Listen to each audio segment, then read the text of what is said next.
social, como ya lo dijo mi colega Sebastián, digna, lleva tiempo, esfuerzo y una convicción y una disposición al diálogo para ir construyendo de mejor manera las instituciones de manera responsable, en muchos sentidos, de manera responsable socialmente, pero también de manera responsable financieramente.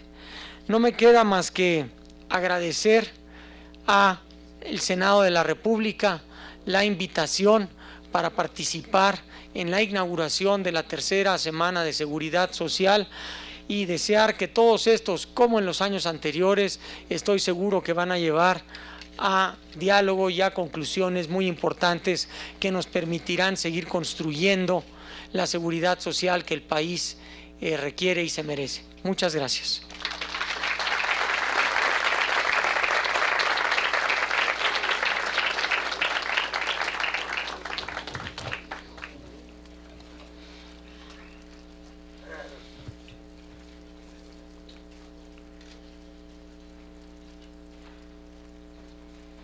A continuación, escucharemos el mensaje del licenciado Alfonso Navarrete Prida, secretario del Trabajo y Previsión Social.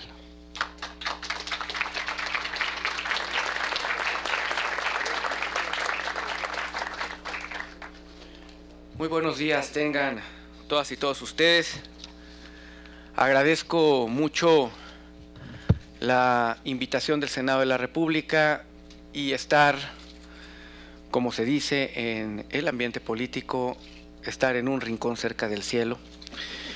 Dicen que después del paraíso, el escalón inmediato inferior es el Senado de la República, lo cual me da mucho gusto estar cerca, muy cerca del paraíso. Senador Miguel Barbosa Huerta, presidente de la mesa directiva del Senado de la República, le agradezco muy cumplidamente su amable hospitalidad y su cordial invitación para participar en la inauguración de la Semana de la Seguridad Social 2015. Muchas gracias, senador Fernando Ombayans Canaval, presidente de la Comisión de Seguridad Social del Senado, por su atenta convocatoria para participar en la organización de esta Semana de Seguridad Social, que conmemora la entrada en vigor hace 60 años del Convenio 102 de la OIT relativo a la seguridad social. Distinguidas señoras y señores senadores, integrantes de esta importante comisión, amigas, paisanas, amigas y amigos, senadores, líderes sindicales, muy distinguidos ponentes, señor subsecretario de Hacienda, director del Instituto Mexicano del Seguro Social, director del ISSSTE. Me da mucho gusto escuchar además a importantes panelistas que el día de hoy se referirán a temas del mayor interés, colaboradores de la Secretaría del Trabajo y Previsión Social, funcionarios federales, funcionarios del Senado de la República, compañeros de los medios de comunicación. Quisiera iniciar mi participación expresando a las señoras y señores senadores de la República mi más amplio reconocimiento por su respaldo a las iniciativas y propuestas que ha presentado el titular del Ejecutivo Federal ante esta soberanía, relativas a la prevención y erradicación del trabajo infantil, así como la aprobación del Convenio 138 de la OIT sobre la edad mínima de admisión al empleo, que en el mes de junio será depositada en la OIT, y con ello cumple México un compromiso internacional más que tenía pendiente, gracias a ustedes, señores senadores. Después de 17 años de las reformas a los sistemas de pensiones en México, continúa siendo un desafío de la política pública ampliar la cobertura y lograr niveles de pensiones adecuados que permitan mantener los niveles de consumo y evitar la pobreza durante la vejez.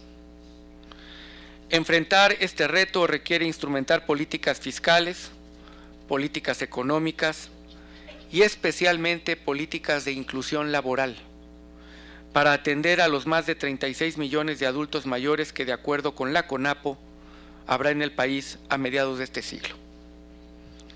El desafío de este país se puede medir en un automóvil que va por una carretera de 3 carriles y que enfrenta 3 grandes transiciones, que no se puede detener el coche y que tiene que, al contrario, hacer modificaciones para transitar adecuadamente en estos 3 carriles.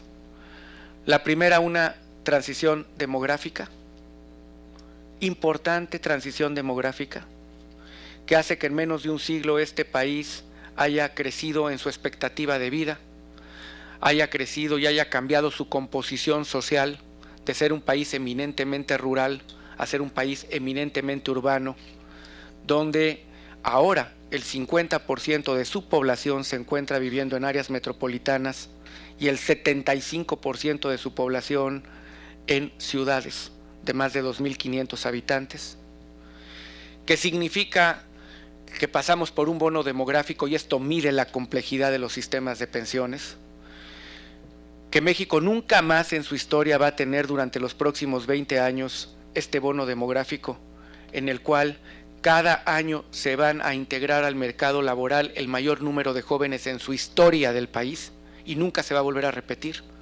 800,000 jóvenes por año, y eso implica un desafío inercial de crecimiento económico para darle cabida solamente por inercia demográfica a estos 800,000 jóvenes por año. Un segundo carril que implica una transición epidemiológica, donde ha pasado de ser las enfermedades infectocontagiosas la principal causa de mortandad a enfermedades crónico-degenerativas, con lo que ello implica para los sistemas de pensiones, de tratamientos crónicos, más caros, permanentes, de edades avanzadas, y lo que significa la carga del sistema de pensiones, por señalar la pincelada del segundo carril. Y un tercer carril donde México se afianza día con día en una transición demográfica, de una transición democrática, que con la alternancia le implica a cada gobierno retos que van de tener claro cuáles son los desafíos fundamentales del país y no cambiar políticas públicas que tengan éxito, que le estén sirviendo a México, y no reinventar el país cada vez que haya alternancia entre un partido y otro partido político que llega a gobernar cualquiera de los niveles de gobierno en este México. Adicionalmente, a estos 3 grandes desafíos de nuestro país, que dan una idea del mosaico tan complejo que enfrenta México, tenemos desafíos muy concretos. En México solo se destina el 6.5% del salario del trabajador como aportación a los sistemas de ahorro para el retiro. Otros países destinan proporciones como el 15%. La cobertura de los trabajadores afiliados a un sistema de pensiones es tan solo de un 35%. Casi un tercio de los ocupados trabaja por cuenta propia o son empleadores, y para ellos la contribución a un sistema de pensiones es absolutamente voluntaria. La tasa de reemplazo, que es la proporción del último sueldo que recibirá un trabajador al jubilarse, es de tan solo un 31%, frente a un promedio continental del 62%. La informalidad laboral es elevada. Al iniciar la administración del presidente Peña Nieto, 6 de cada 10 ocupados trabajaban en condiciones de informalidad. Al modificarse además la metodología de medición e irnos a una metodología de OIT. Existe una importante movilidad entre trabajos no asalariados y asalariados, así como entre empleos formales e informales. En promedio, por cada 100 semanas laboradas, un trabajador solo permanece afiliado al IMSS o al ISSSTE 38 semanas. Por ello, el gobierno de México ha impulsado diversas políticas para transitar de la informalidad a la formalidad, porque está demostrado que un trabajador informal que se incorpora a la formalidad incrementa sus ingresos automáticamente en casi un 20% por puras prestaciones, lo cual eleva de manera sostenida su calidad de vida y la calidad de vida de las familias. Y aquí está la primera reflexión cuando hablamos del salario mínimo. Si el salario mínimo es mejor elevarlo a través de las condiciones que, sin generar factores inflacionarios que aquí analiza la Cámara de Senadores en una reforma a la Constitución General de la República, incrementa su salario, su manera de vivir a través de incorporarlo a la formalización del empleo, que simplemente tratar de decretar un salario que alcance una línea de bienestar y que pueda resultar contraproducente, porque quien finalmente paga un salario mínimo son los empleadores que menos recursos tienen para poder enfrentar el fenómeno de la formalización del empleo y de salir productivamente con la empresa. La reforma laboral que en noviembre del 2012 aprobaron integrantes de esta legislatura está facilitando el acceso al mercado laboral y a la creación de empleos formales. Desde 2013 el Gobierno de la República y los gobiernos de las entidades federativas, todos, en esta alternancia democrática, todos entramos a resolver con política pública un mismo problema. Emprendimos acciones coordinadas para promover la formalización del empleo con acciones permanentes de inspección laboral. ¿Cómo medir el éxito de una política pública? ¿Cómo se mide si no es a través de sus resultados? Cuando una política pública ataca un fenómeno estructural, un problema estructural de la sociedad, que tiene una tendencia negativa por años, como la informalidad, que cada año aumenta 1, 2, 3 puntos, año con año, en los últimos 30 años. Y esa política pública no solo frena la tendencia, sino la revierte, la política pública está funcionando. Si en México teníamos hace 2 años una tasa de informalidad del 60% y con muchas políticas integradas, frontales, hemos reducido en 3 puntos la informalidad, que no significa 3%, que son 3 puntos de ese 60% de tasa de informales, es que esa política pública está funcionando. Si además de eso demuestra que las altas en el IMSS o en los sistemas de seguridad social, en México es el IMSS, que es la manera más cercana a tener el dato más cierto de si está creciendo la economía en materia de creación de empleos o de puestos de trabajo, que es como se refiere el Gobierno de la República, para dejar claro que no son nuevos empleos. Y si esa tasa nos demuestra que el año pasado tuvimos 715,000 puestos de trabajo, la segunda más alta desde que se tiene registro, y que fue mayor la migración de informales a formales que el propio crecimiento económico por muchos factores, muchos de ellos externos, tuvo la economía, y que eso además es en el reflejo de que disminuyó la informalidad, es que la política pública está funcionando y que se están haciendo más grande el país, está tomando su verdadero tamaño el país. Todas las reformas que aquí se discuten, que tienen que ver con sistemas de seguridad social, que tienen que ver con materia tributaria, que tienen que ver con muchos elementos que mueven a la economía real, solamente se discuten por ese 40% de la población que se encontraba en condiciones de formalidad, porque el otro 60% de inicios de administración no tenía esas condiciones y no son sujetos de ninguna de las obligaciones o de los beneficios que pudieran llevar esa reforma. Por lo tanto, el tamaño del país no refleja su verdadera dimensión en cuanto a los sistemas de tributación, de crecimiento del empleo, de capacitación y de crecimiento de nuestro PIB en términos reales. Y ahí está un resultado concreto de reformas estructurales que se hicieron entre todos los partidos políticos y que han dado resultados para bien de la población mexicana.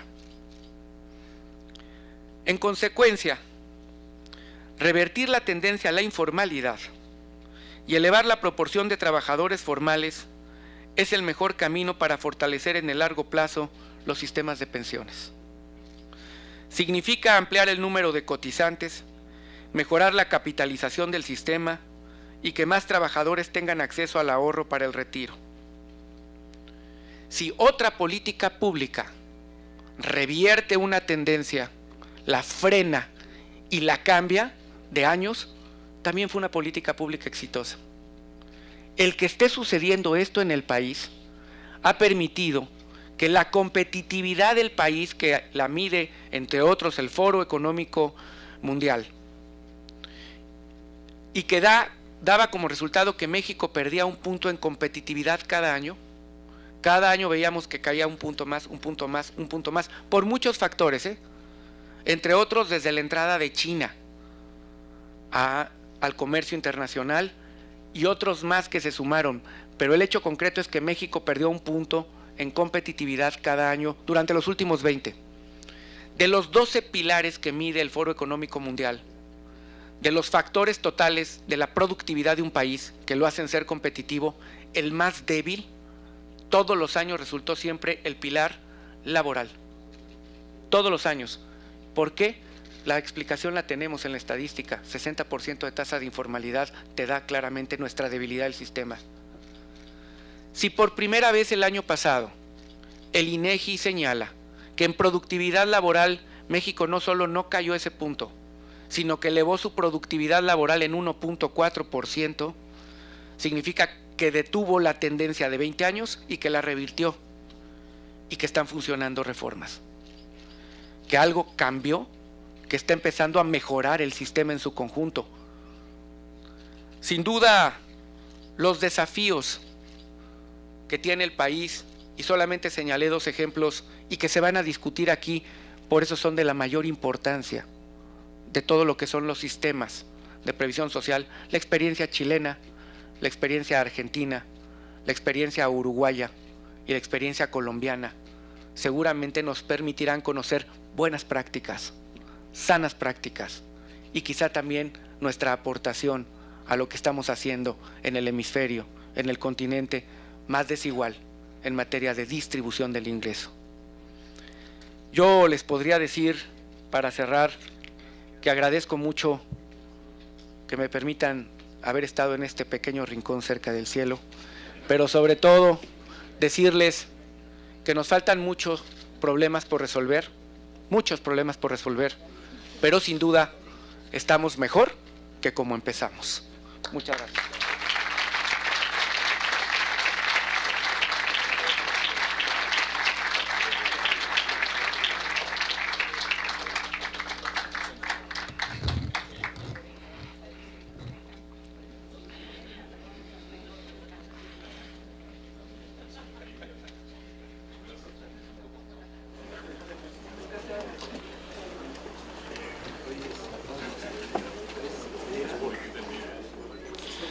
Damas y caballeros, para dar por inaugurada la Semana de la Seguridad Social, tiene la palabra el senador Miguel Barbosa Huerta, presidente de la mesa directiva del Senado de la República.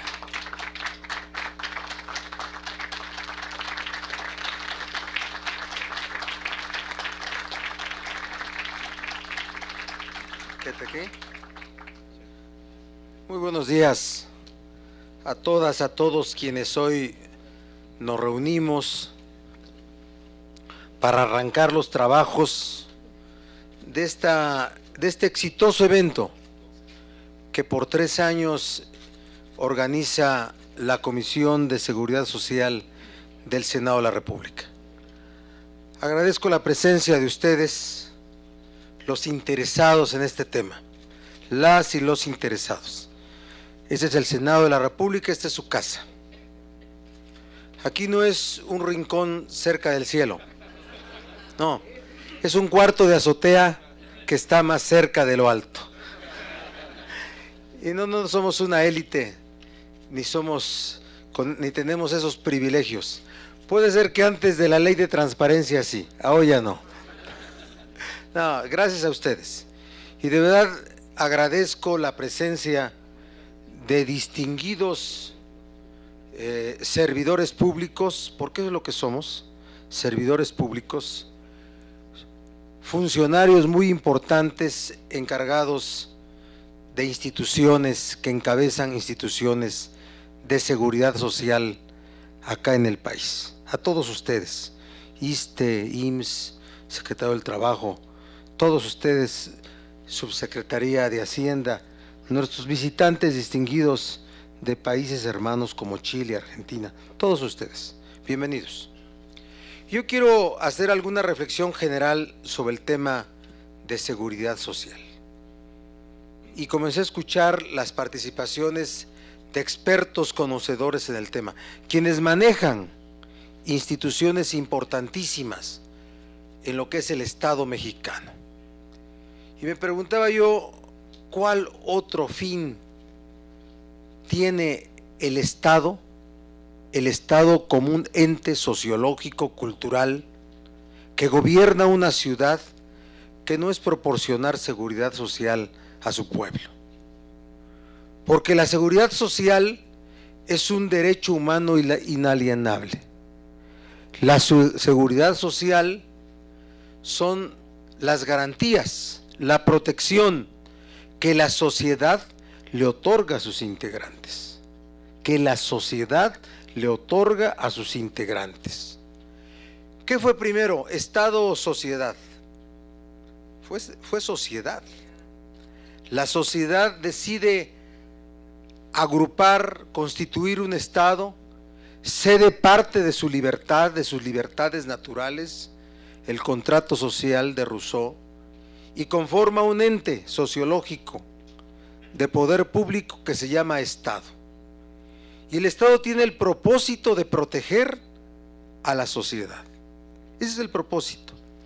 Y por eso el ejercicio del poder público, la esencia del ejercicio del poder público está ahí destinada a la protección de los integrantes de la sociedad y como consecuencia a dotar de seguridad social.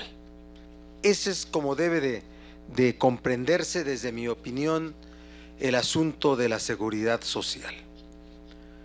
Es un reto para los estados del mundo, no solo para los países en el continente más desigual, porque yo pensaba que era Asia, pero me encuentro que es América, más desigual. Es un reto, porque recuerden a la Europa quebrada, y una de las razones de su quiebra es no haber podido seguir fondeando los temas de seguridad social de su sociedad. Recuerden eso.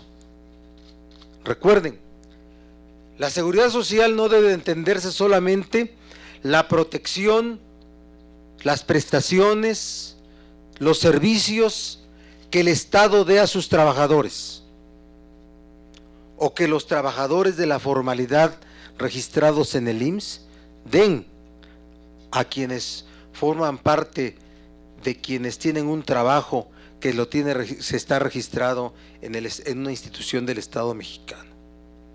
La seguridad social es la obligación del Estado de dotar de seguridad a sus integrantes. Y ahí están los trabajadores del Estado, los que no son del Estado y los que no son trabajadores. Ese drama que estamos presenciando en San Quintín no solamente es de ingreso, reclaman 200 pesos diarios. Parece que ya reiniciaron labores, o iban a reiniciar labores desde el día sábado. ¿Y cuáles son los temas de seguridad social para ellos? ¿Cómo se atienden? Los temas que tienen que ver con vivienda es el Infonavit para los trabajadores. Es el ISSSTE que atiende de manera muy correcta los requerimientos de vivienda. Y los que no tienen ni ISSSTE ni IMSS, SEDATU. La salud, ¿quién? ¿Secretaría de Salud? ¿El Seguro Popular? Le he preguntado a José Antonio González cómo funciona el Seguro Popular, y es a través de los estados de la República. Y luego hay administraciones estatales que los envíos de dinero de Seguro Popular los destinan a otras cosas, hasta para pago de nómina. Entonces, yo no hago una crítica al Poder Ejecutivo, hago un compromiso de que los poderes del Estado, el Ejecutivo, el Legislativo, podamos construir el mejor andamiaje que atienda los asuntos de seguridad social. Claro que sí. Sin recaudación no hay posibilidades de atender esos requerimientos. Sin una política recaudatoria eficaz no podemos atender esos requerimientos. ¿De dónde van a salir los recursos? ¿O qué hay la idea que hay un cuarto lleno de dinero que no se ha abierto solamente por falta de voluntad para atender los requerimientos de seguridad social? No, no es así. Y hoy que estos trabajos de esta gran semana de la seguridad social lleve el tema de la pensión de retiro, es muy importante. Se ha dicho y es lo que se mantiene como un asunto de quiebra de las finanzas públicas nacionales en caso de que se revisara a dónde está el dinero que ha sido guardado de los trabajadores, cómo se ha utilizado y si hoy mismo se pudieran exigir el cumplimiento de esos retiros de quienes han abonado a través de los descuentos que se les hacen. Es un gran tema. Señores servidores públicos, funcionarios del ISSSTE, del IMSS, secretario del Trabajo, de Hacienda, el Senado está dispuesto